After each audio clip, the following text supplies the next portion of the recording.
Thiruvananthapuram vigilance കോടതി ഇന്ന് നൽകിയ ഉത്തരവ് കേരളത്തിലെ ജനാധിപത്യ മതേതര വിശ്വാസികൾക്ക് വലിയ പ്രതീക്ഷ നൽകുന്നതാണ്.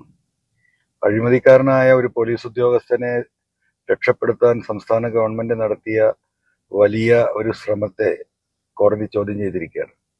നിരവധിയായ സാമ്പത്തിക ഇടപാടുകൾ, അദ്ദേഹത്തിന്റെ ഫ്ളാറ്റ് വാങ്ങലും കവടിയാറിലെ വീട് ഉൾപ്പെടെയുള്ള കാര്യങ്ങൾ കൃത്യമായ എവിഡൻസ് അടക്കം കൊടുത്തിട്ടും അന്വേഷണം നടത്തിയ സ്പെഷ്യൽ ഇൻവെസ്റ്റിഗേഷൻ ടീം അതൊന്നും മുഖവിലക്കെടുക്കാതെയാണ് അദ്ദേഹത്തിന് ക്ലീൻ ഷീറ്റ് നൽകിയിരുന്നത്.